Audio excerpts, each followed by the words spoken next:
സ്മൃതി, ഇതിനകത്ത് ഇത് ഒരു പാർലമെന്റ് അംഗത്തിന്റെ പ്രിവിലേജാണ്. പാർലമെന്റിലേക്ക് ഒരു കൂട്ടം ആളുകൾ വരുന്നു, ആക്രമണം നടത്തുന്നു. അത് എന്താണ് സംഭവിച്ചത് എന്ന് ഒരു പാർലമെന്റ് അംഗത്തെ സംബന്ധിച്ചിടത്തോളം അറിയാനുള്ള അവകാശമുണ്ട്.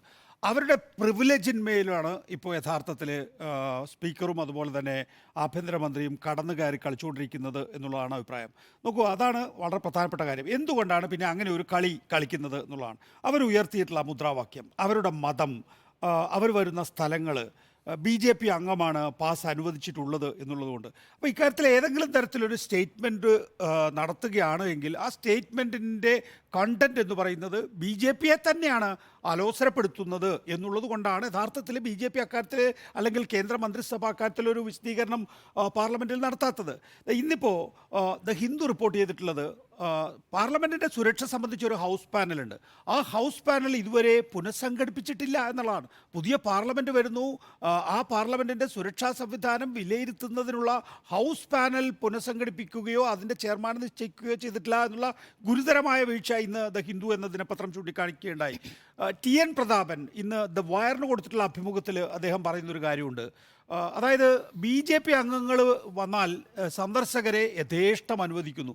അതേസമയം കോൺഗ്രസ് അംഗങ്ങൾക്കോ പ്രതിപക്ഷ പാർട്ടിയിലെ MP മാർക്കോ ഈ നിലയിലുള്ള ഒരു അവകാശം ഇല്ല എന്നാണ്. ഇപ്പോൾ നമ്മുടെ നാട്ടിൽ നിന്ന്, കേരളത്തിൽ നിന്ന് ഒരു സ്കൂൾ കുട്ടികൾ പോയാൽ ഇവിടെ നിന്ന് ആകെ CPMൻ്റെ ഒരംഗവും 18 UDF അംഗങ്ങളുമാണല്ലോ ഒപ്പിട്ട് കൊടുക്കേണ്ടത് സാധാരണഗതിയിൽ. കാരണം അവരുടെ MP അവരാണ്.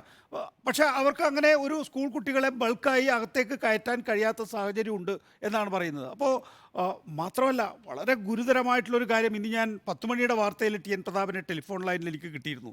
TN പ്രതാപൻ പറയുന്നത് 2 തവണ ഈ പുതിയ പാർലമെൻറ്റ് വന്നതിന് ശേഷം 2 തവണ, ഒന്ന് ഈ വനിതാ ബിൽ പാർലമെൻറ്റിൽ അവതരിപ്പിച്ച സമയത്ത് ഈ ഹരിയാനയിൽ നിന്നും ഉത്തർപ്രദേശിൽ നിന്നും ലോറികളിലും ബസ്സുകളിലുമായി BJPക്കാരെ കൊണ്ടുവന്ന് പാർലമെൻറ്റിൽ അണിനിരത്തിയിട്ട് കൊണ്ടുപോയി, ചന്തയാക്കി മാറ്റി കൊണ്ടുപോയി എന്ന് പറയുന്നു.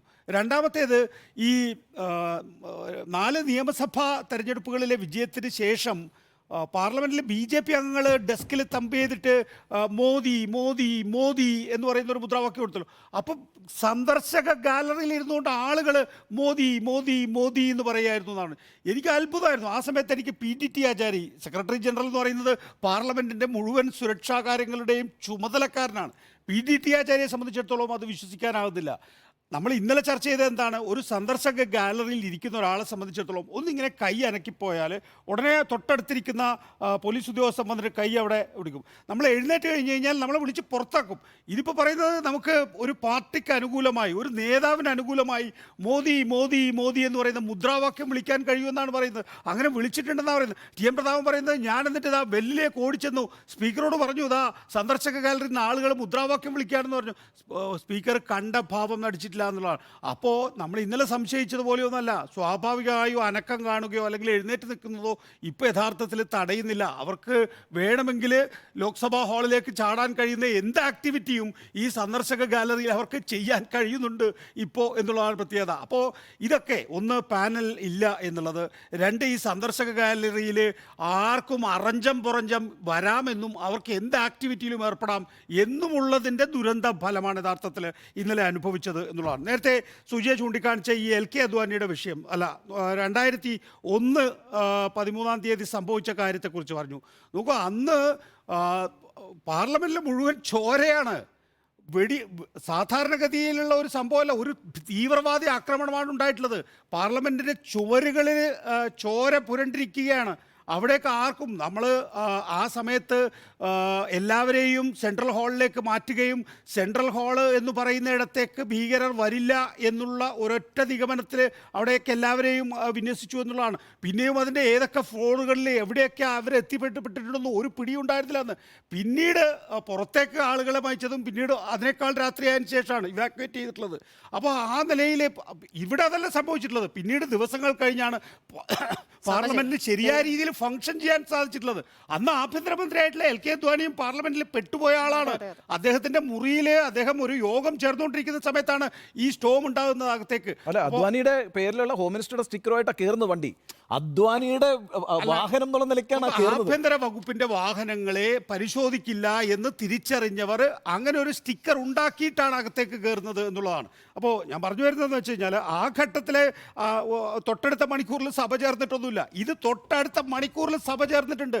അവിടെയാണ് കേന്ദ്ര ആഭ്യന്തരമന്ത്രിയുടെ വിശദീകരണം. പിന്നെ ഇവിടെ ഒരു പ്രധാനപ്പെട്ട കാര്യം നേരത്തെ ഷിയാൻഡോ ചൂണ്ടിക്കാണിച്ച പോലെ തന്നെ നമുക്ക് വേണ്ടത് ഉത്തരവാദികൾ ഇന്നതായിരുന്നു, ഇവരുടെ ഉദ്ദേശം ഇന്നതായിരുന്നു എന്നുള്ള പോലീസ് റിപ്പോർട്ടല്ല. എൻ്റെ പാർലമെന്റ് അംഗത്തിൻ്റെ പ്രിവിലേജ്, ആ പ്രിവിലേജ് എനിക്ക് അനുവദിച്ച് കിട്ടണമെന്നുള്ളതാണ്.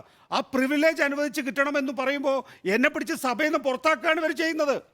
എന്നെ പിടിച്ച്, ഞാൻ ആ ആവശ്യം ഉന്നയിക്കുമ്പോൾ എന്നെ പിടിച്ച് സഭയിൽ നിന്ന് പുറത്താക്കുക എന്നുള്ള ഗുരുതരമായ കുറ്റകൃത്യമാണ് ചെയ്യുന്നത്.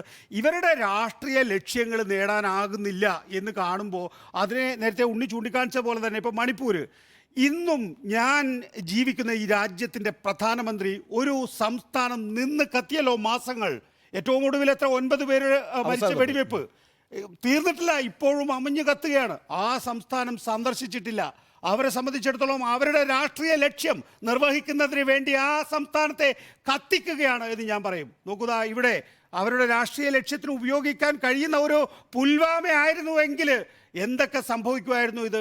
അതുകൊണ്ടാണ് ഞാൻ നേരത്തെ പറഞ്ഞത്, അവരുയർത്തിയ മുദ്രാവാക്യം, അവരുടെ മതം, അവർ വരുന്ന സ്ഥലങ്ങൾ, BJP അംഗമാണ് പാസ് നൽകിയത് എന്നുള്ളത് കൊണ്ട് ആ വിഷയം ഉയർത്തി സ്വന്തം പല്ലിട കുത്തി നാറ്റിക്കാൻ തയ്യാറില്ല എന്നുള്ളത് കൊണ്ട് അമിത്ഷാ ഇന്ന് പ്രസ്താവന നടത്തി. ഒരു കാര്യം